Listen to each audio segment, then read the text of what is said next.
bridge. Oh! Is there something wrong, Victor? You alright? I'm fine. I just wasn't expecting this entire room to start moving. The equipment at the Royal Institute surprised me, but this is something else. So, this is your new ship? You know it. Welcome to the latest in battleship technology, the Charles de Gaulle G. The previous one was a research vessel, whereas this one was built specifically for combat. Thus, it should prove more than capable of taking on Kronos' cruisers. I'm not sure I really get the difference, but both versions sound spectacular.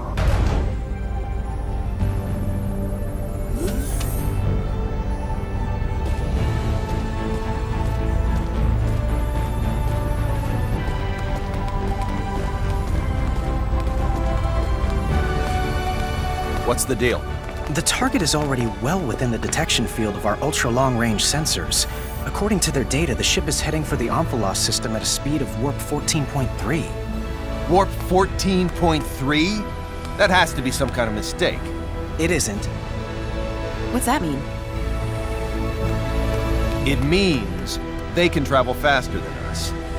This particular Charles de Gaulle is as advanced as Federation warship technology gets. It boasts a cruising speed of warp 11.2 and a top speed of warp 12.9. Despite all that, our adversaries leave us in the dust because they can travel at warp 14.3. That doesn't make sense. It's only a difference of 1.4, isn't it? A difference in warp speed of magnitude 1.4 equates to them being more than twice as fast as us. Moreover, we can't continuously operate at top speed.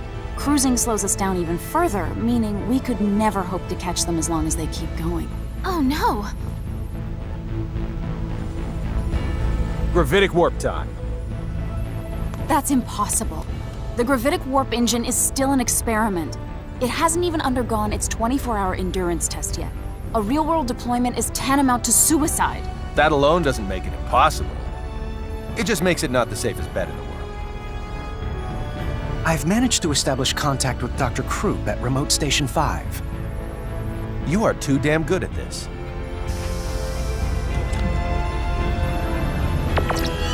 Long time no see, Doctor.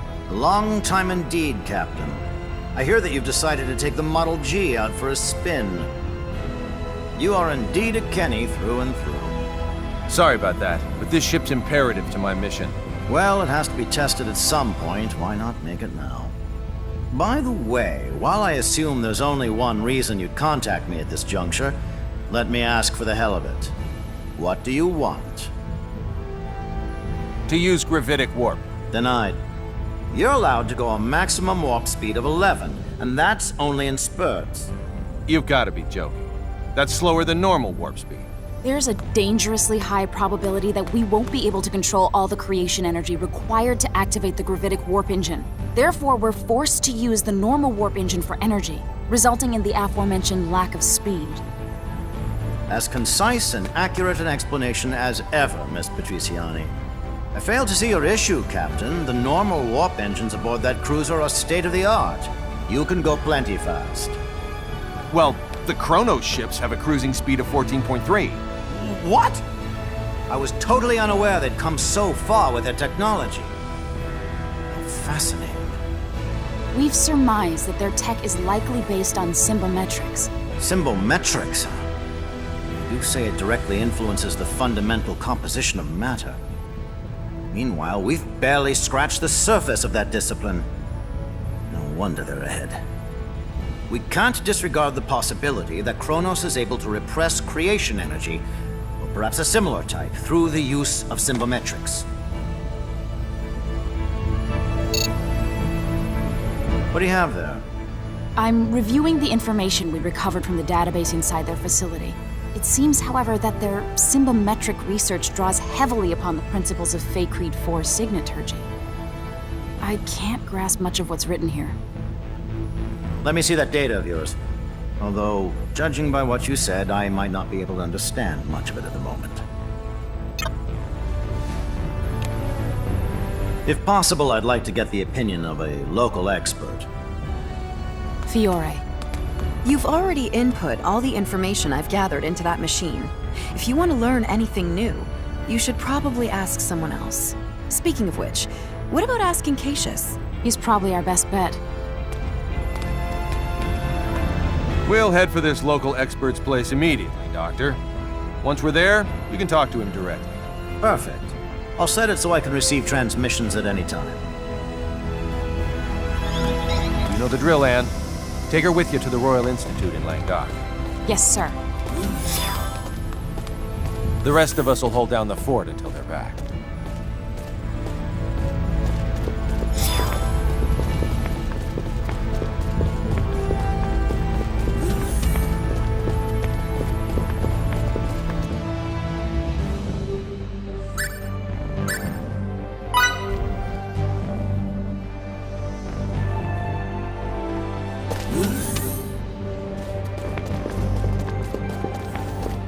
Sorry.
Whoops.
I still make far too many wasteful movements. Victor, you've been more than a help to us.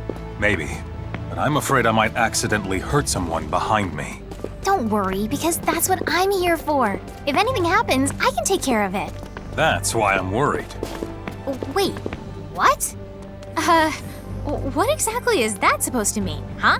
I mean what I say. It would be all the more shameful to harm a female ally. I'm fine. It's not like he doesn't trust me to do the job.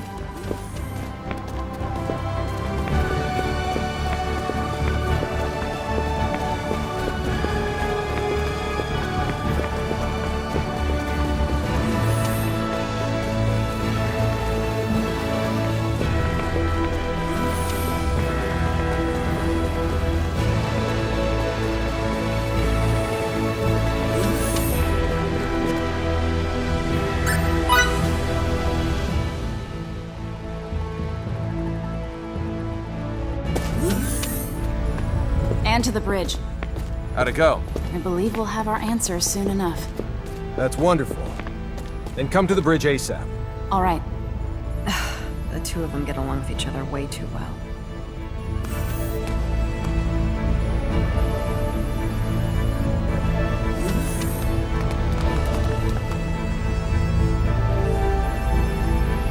Connect me to Dr. Krupp.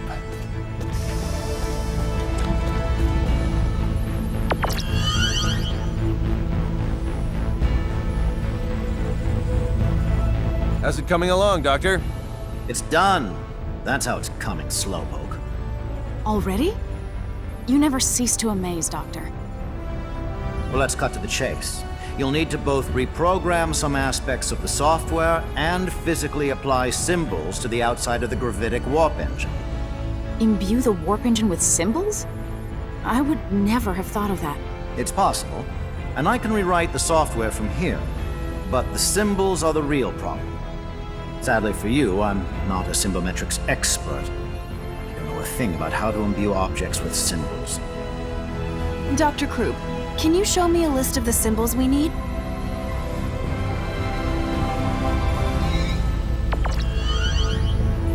This is the symbological formula, a copy of which I've sent to your engine room's terminal.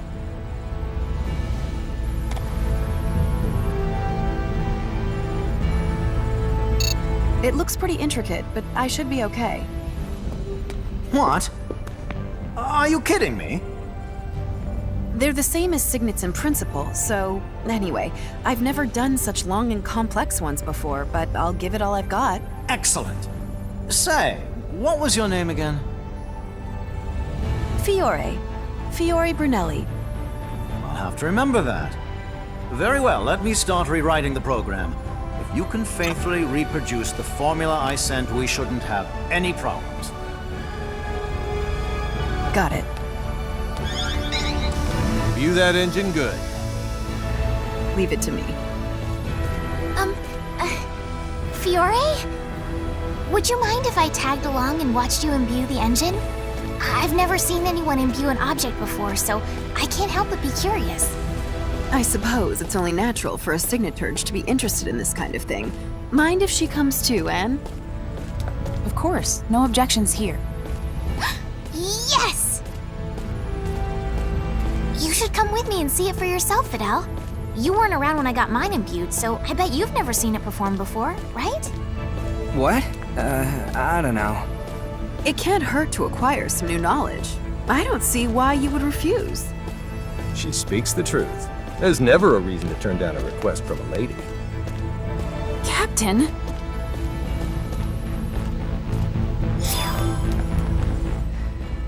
Follow me to the engine room.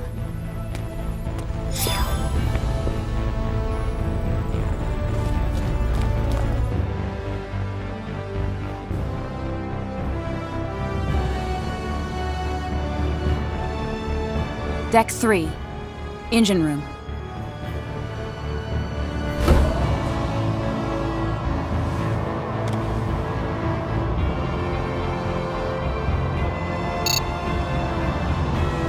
This must be the symbological formula he sent. Luckily, I just started researching compound signets and the combinations of base signets that form them. I've tried many different sequences before, but I've never seen anything near this complex. That's stark evidence of how great Cronus' strides in symbological technology have been. And those strides are what led to the creation of Relia and Faria's signets?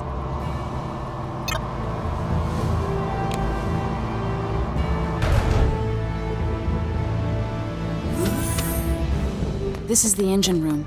The gravitic warp engine's core should be right up ahead.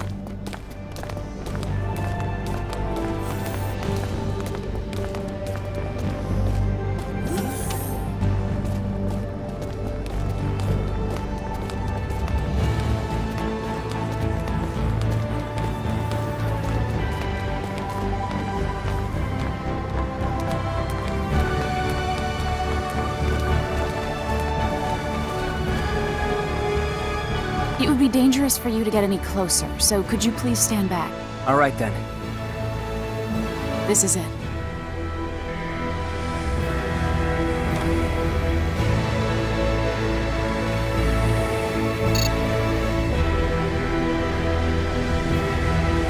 Okay, Fiore. I'll bring up the symbological formula on this terminal, and you can do the actual imbuing. If you want to view the formula from a different angle or have any questions at all, please let me know. Thanks. You know, I don't think I'll ever get over feeling nervous when I have to imbue someone else's stuff.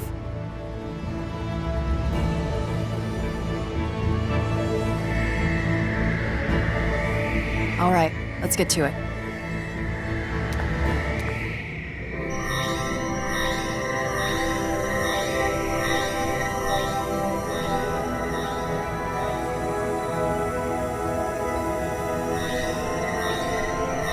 Incredible. So this is what imbuing looks like.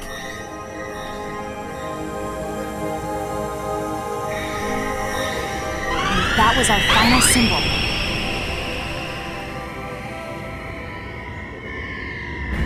Thank goodness. It's all over. Congratulations on a job well done, Fiore. Are you okay? I am tired, but I do want to see the results of all this. I suppose we should make our way to the bridge now.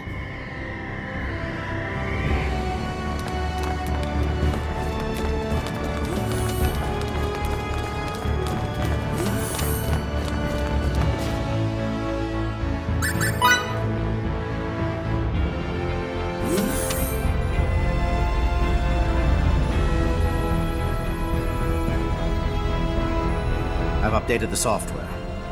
Now our fate is squarely in the hands of Lady Luck. I thought you might like to know, Captain, that I've never done this without running months of tests first. If this ends in failure, I'll apologize to you all in heaven. I highly doubt that'll be necessary. I'll cut the power to the engine if I see any abnormalities. I see. Shut down regular warp engines. Yes, sir. Shutting down regular warp engines. First, we need to see if it can even start. Now, engage gravitic warp engine. Aye, aye, sir. Engaging the gravitic warp engine. What's going on? Come on. The gravitic engine's up and running. Warp 1. We good? All systems normal, and gravitic wave values within predicted limits. First, try increasing the speed to warp 5. Warp 5. Yes, sir. Warp 2, 3, 4, and warp 5. There don't seem to be any problems yet. Now it's time for the real test. My calculations say we can safely accelerate to warp 15. Just do it carefully. You heard him. Accelerate to warp 15. Yes, sir. 6, 7, 8, 9. We're now at warp 10, sir. Keep accelerating. 11, 12, 13, 14. Good so far. Careful. This is the moment of truth. 14.2, 14.4, 14.6, 14.8. Warp 15, sir. All systems appear to be normal. Did it turn out okay? Yes. At least it would seem that way. What a feat! It is, isn't it? Yes, we totally did. It's a success, Captain. How magnificent! To think that imbuing made this possible. Congratulations, Captain Kenny. The spacecraft is now officially the fastest in the Federation. We're the best! Spectacular. Nice. We owe you a huge debt of gratitude, Doctor. No, Fiore is the one you should be thanking, not me. You're truly something special. What do you say to coming to work for me once this thing is over and done with? Thank you. I'll think about it. According to my readings, there should be no issue with maintaining this speed. You could theoretically go up to 16, but there's not enough data yet to back that claim up. Stay cruising at 15 until we have some more. This should be plenty fast anyway. Keep sending me flight data as you receive it. Also, stay vigilant and remember, return to normal space the moment any aberrations occur. Will do. Thanks again for your help, Doctor. Troop, over and out. Maintain warp 15. We're going after that Chronos ship. Yes, sir. Now plotting our course. At this speed, it shouldn't take long to catch up with them. I doubt they'll take kindly to our presence either. In the event they engage us right after emerging from subspace, get some rest while you can.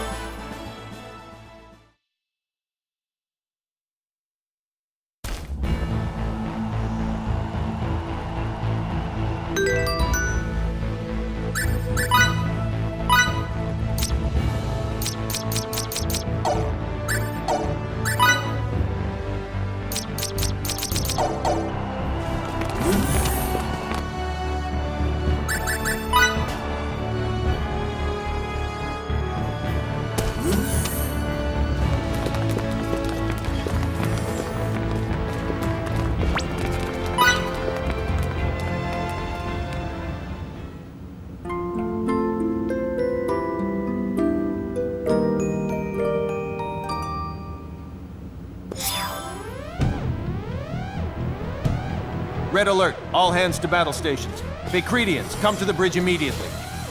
I repeat, we're on red alert, all hands to battle stations.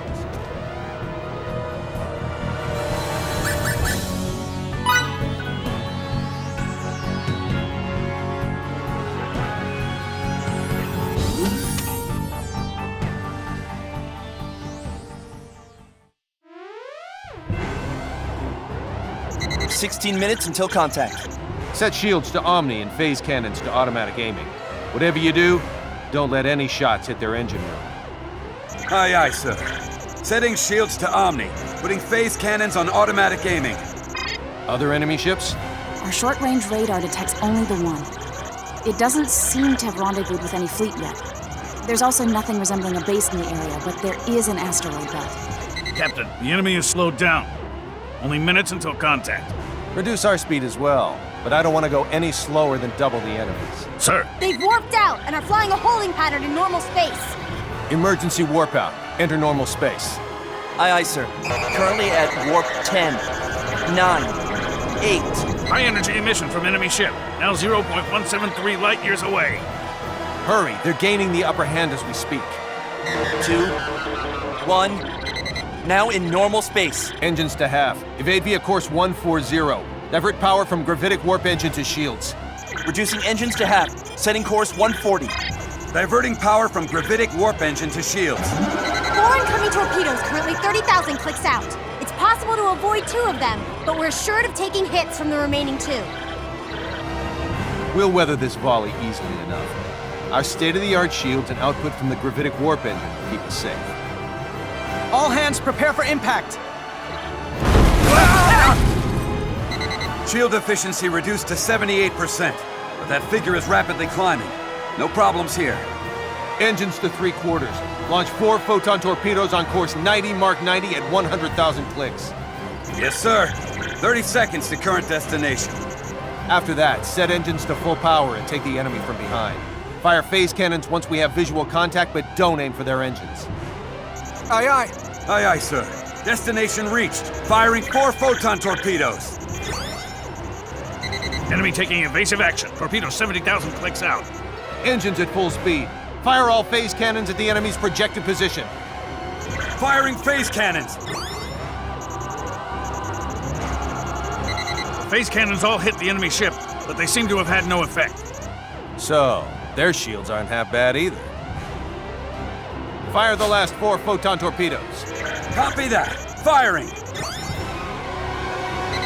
They managed to evade the first 4 torpedoes. The next 4 at 5,000 clicks. 3 made contact with the enemy shields. And? Their shields are in perfect condition. Their speed remains constant. Damn it! It's our newest ship and we're barely treading water. They have quite the shields, don't they?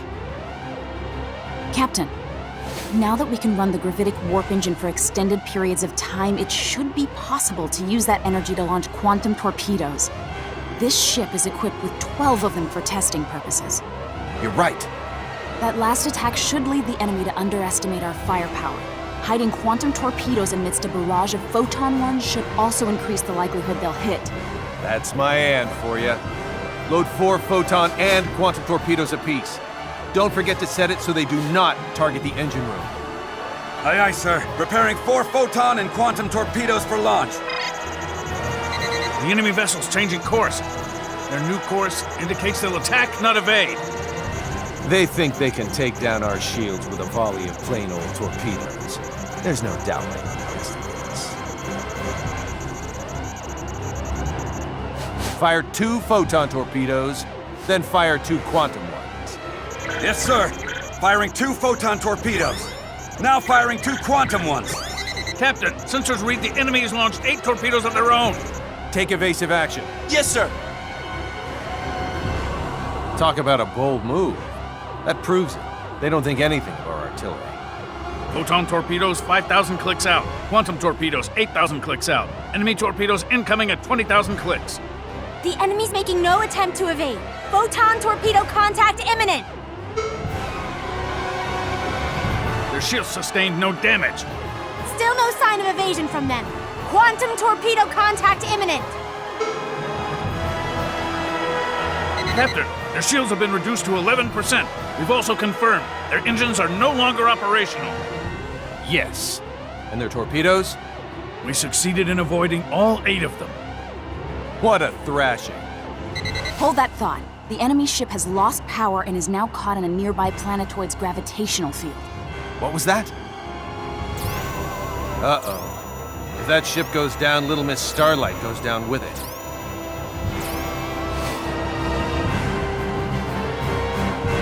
Engines at half speed. Pull to within 10 clicks of the enemy. 10 clicks, sir?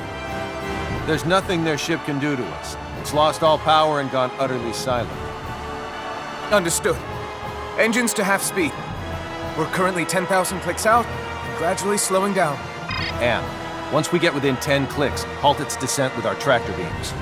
Will do. Currently 1,000, 500, 100, 10 clicks away, sir. Secure the ship with tractor beams. Activating tractor beams. Their ship's trajectory has stabilized. I want to talk to their captain. Open a comlink for me. Yes, sir. Sir, there's no response from them. Is it that they can't respond, or that they simply don't want to? We'll have to board them and settle this face to face. Prepare the transporter, and don't forget to investigate the ship's layout. Yes, sir. All right, everyone, to the transport room.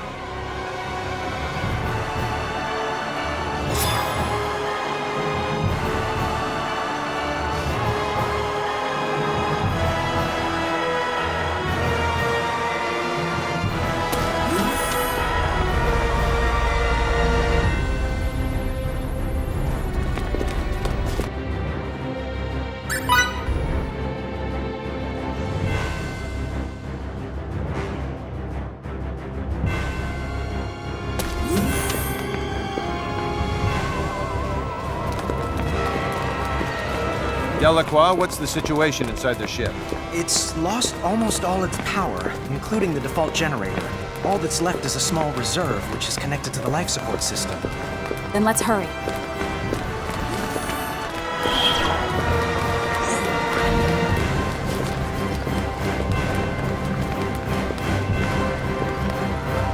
Prep for transport. All right, time to board the enemy's ship and get Little Miss Starlight back. Okay, energizing.